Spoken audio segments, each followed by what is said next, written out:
My advice to anybody thinking about going on Finasteride is to not go on Finasteride.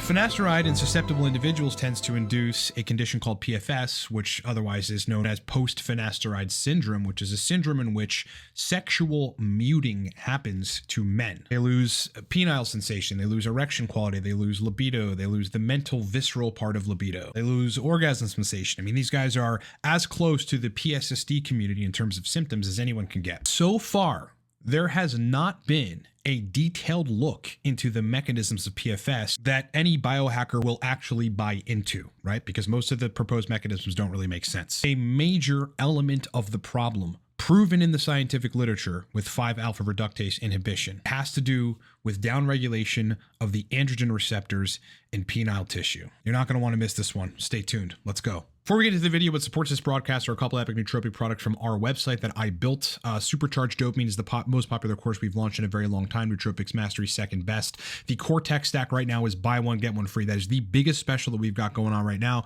Code for that is cortexbogo. You add a bottle to your cart, you punch the code in, you get an extra bottle for free right now of the Cortex Nootropic Stack. Links are in the description below. So is the discount code. We also have other nootropic stack and coaching services for people on TRT that need hormone optimization, people that have PFS, and a host of other things. You can hire me at under a minute at livecortex.com. So to kick this off, I'm going to take us to a paper that is titled Testosterone Downregulates the Level of Androgen Receptor mRNA in Smooth Muscle Tissues from Rat Corpus cavernosa via aromatization to estrogens. Now I know what you're thinking. Testosterone downregulates mRNA in corpus cavernosal tissue in the male penis? No, it is via increased aromatization to estradiol, which does downregulate the ARs in the male penis. They make a statement initially, which is very broad in general, that says androgens downregulate the level of androgen receptors, the AR, and AR mRNA in the penis and prostate of castrated rats. Okay, so this is a very important distinction, and are assumed to cause their decrease during sexual maturation in the penile smooth muscle of intact rats. That's referring to men that are older, right? Now, this is a very important part. In order to determine whether these effects occur directly at the target cell level and to what extent they are due to testosterone or to their metabolites, we have measured androgen receptor mRNA in cultures of smooth muscle cells in the adult rat Corpora cavernosa treated in vitro with sex steroids. And this is what they found. Okay, so testosterone at high concentrations acted like dihydrotestosterone.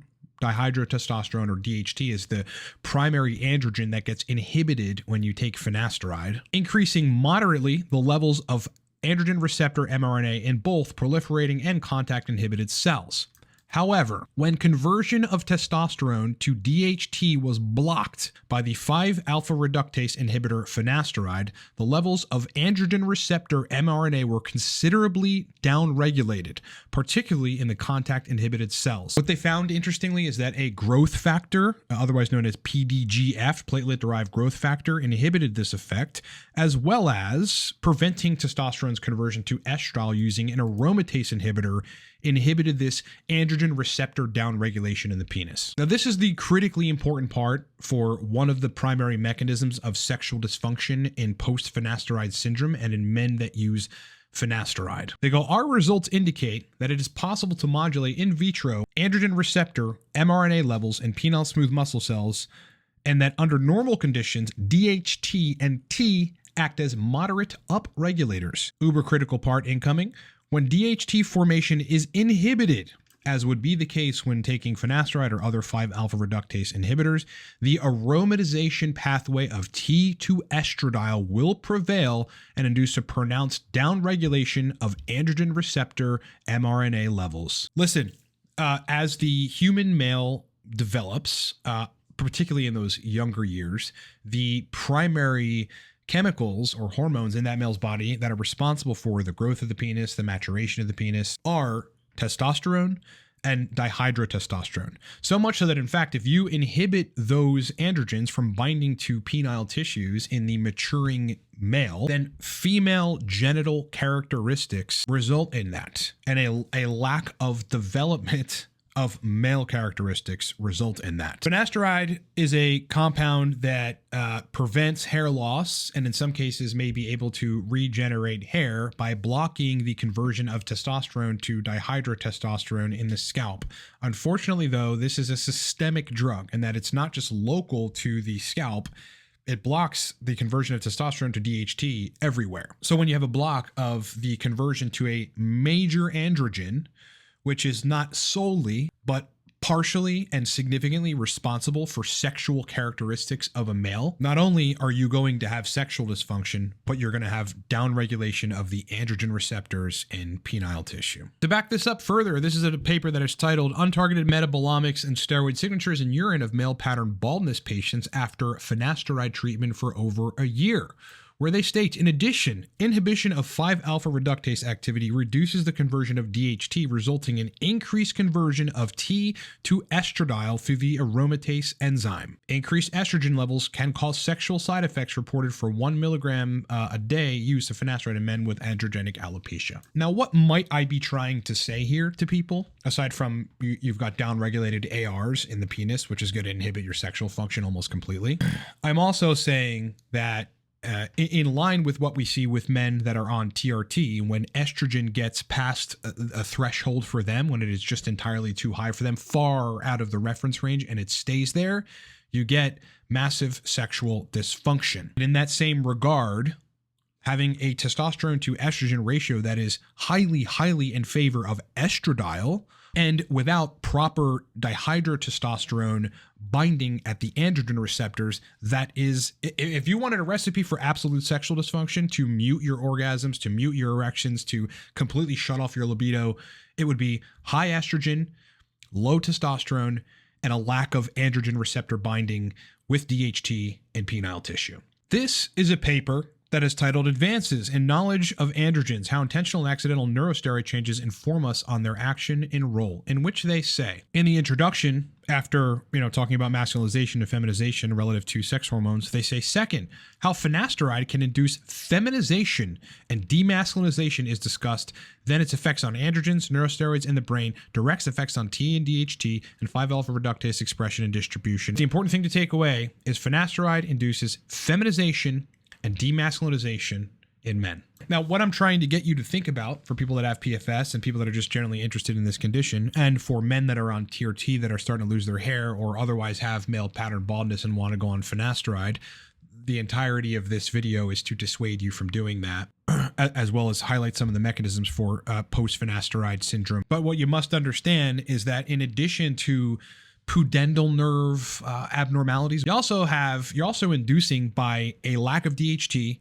and an increase in estradiol, penile vascular abnormalities. Okay, those are abnormalities in the way that blood flows to the junk. Now, I want to make this absolutely clear. I am not anti the pharmaceutical industry. I think there are many drugs that they make that are exceptionally useful and targeted, but there are some drugs that are so effective in what they do, i.e. drugs that prevent hair loss or help you to regrow your hair, that the drug's action being so effective in specific areas of physiology have downstream negative consequences. I would ask you to think about, if you're considering going on finasteride for hair loss, or if you're somebody who suffers from PFS, that your issue or your potential future issue, if you decide to go on finasteride, will be not just related to, but directly caused by, in a partial or a full capacity, the inhibition of the conversion of testosterone to dihydrotestosterone, and therefore the lack of androgen receptor binding in penile tissues, and therefore the downregulation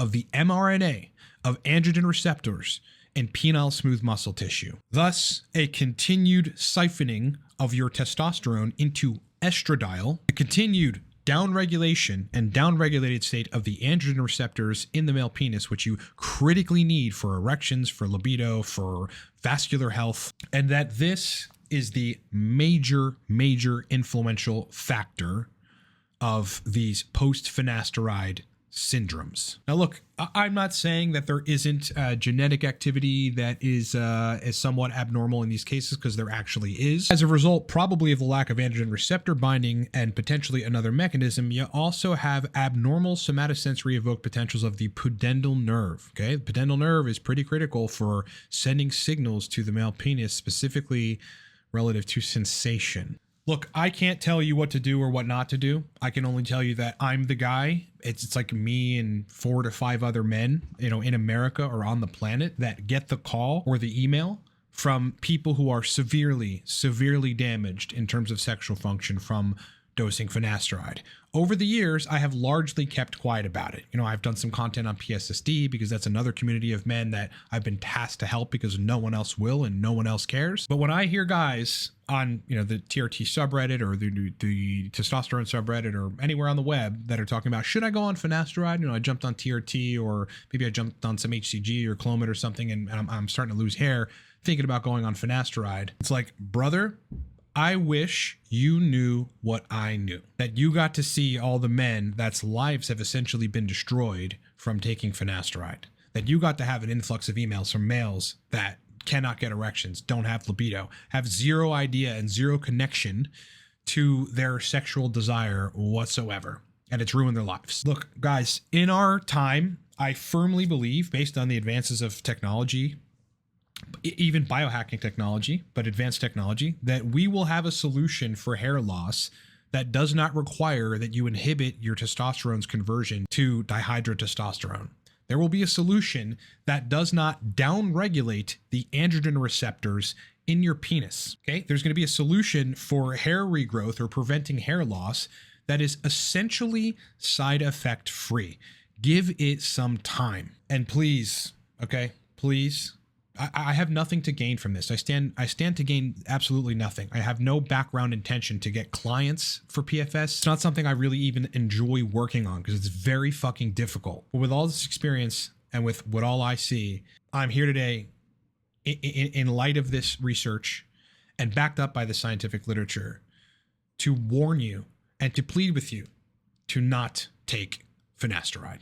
Much more to come on this, okay? I mean, there's more scientific research. I've got more to say about it. I've been recruited by people to talk about it. I've not really wanted to discuss it much, but I'm getting emails constantly. What's your take on this?